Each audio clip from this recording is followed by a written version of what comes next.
Hello, my name is Wael. Before I start with my project, I'd want you to try a little experiment beforehand. Close your eyes, keep them closed as you grab a random object nearby you. Touch all the object and feel the surfaces and the textures of it. Can you visualize the form of the object through touching?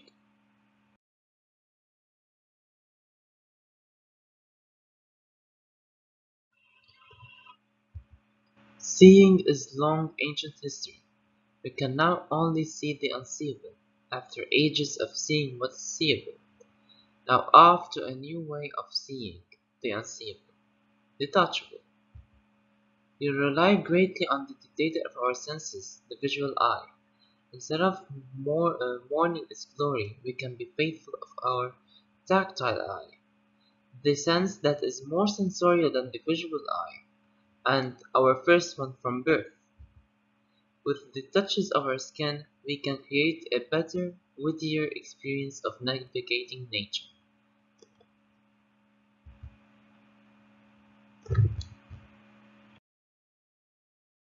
This brings us to my project. Touch is the new eye, a sensorial experience. In other words, I have designed a capsule where there is more reliance on the sense of touch through multiple sensorial factors. And visually impaired people rely on canes for balance and navigation.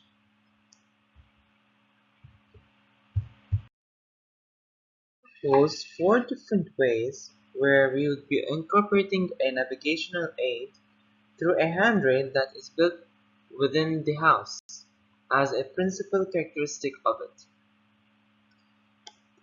Some examples are a handrail that is recessed within a wall, a handrail that is protruding from the floor, a handrail that is extending from the ceiling, and a handrail that doubles as a storage place.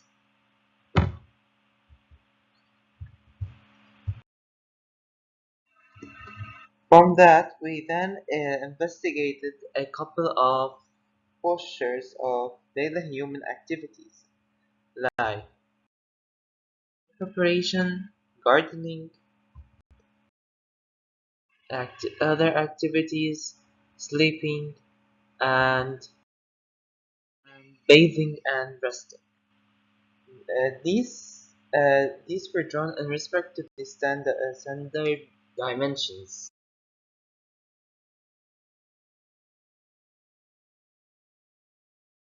I deviated away from that and started addressing anomalies and unnecessary spaces occupied to reduce them. This is where I propose the handrail to be a common aspect of all the spaces. And the new iterations of the spaces with reduced sizes and reduced heights. And there's a patron of each of the 3D form.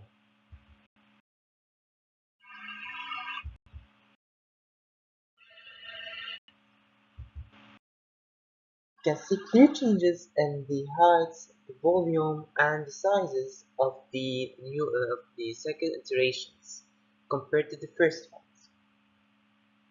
that are on the left and the second ones are on the right. The combination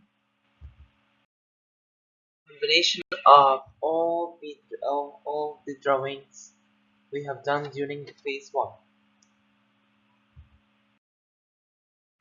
These are earlier iterations of the plans and the section, which were developed to be a long, extended longitudinal rectangular wall.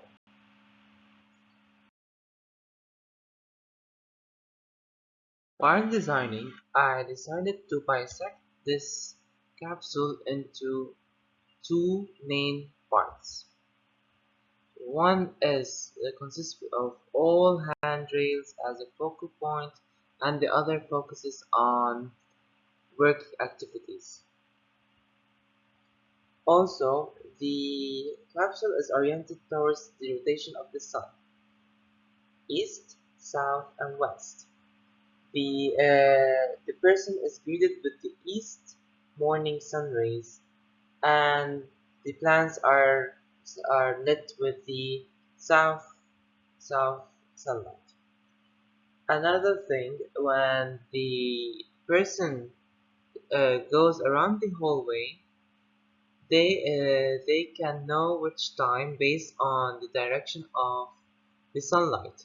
If it's from the east, it's probably morning. If it's from the south, it's around noon. And if it's from the west, is afternoon. If there is no sunlight, it means it's approaching bedtime. You can see more of the emphasis on the bisection of the house in sections AA and BB. And towards section AA, we can see figure M, which is a mechanism. When they are going to work with the soil, so to make it a safe and gentle process, they can touch the mechanism that acts like an elevator to their hand, and they gently go down. And there's a sketch that shows the sequence of that. There are sections of the capsule, and as we zoom in towards section DD, see figure C, which is a chair that is built within the handrail. Because if a chair was outside, it could be a tripping hazard and a dangerous outcome. And there are sketches that show the sequence of the chair. Moving on to the axonometric, where I also emphasize about the bisection of the house. And within the left side, we can see figure B. Figure B joins two of my previous scenarios where I do a mid-level handrail and an upper level handrail when they are waking up or going up from the bed.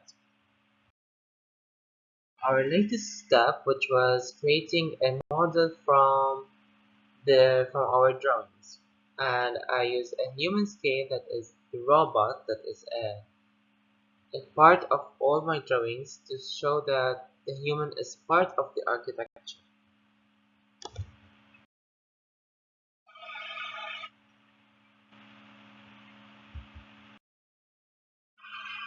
Other views of the model from the outside and the inside, where we can see the chair, the kitchen, and the little plant area.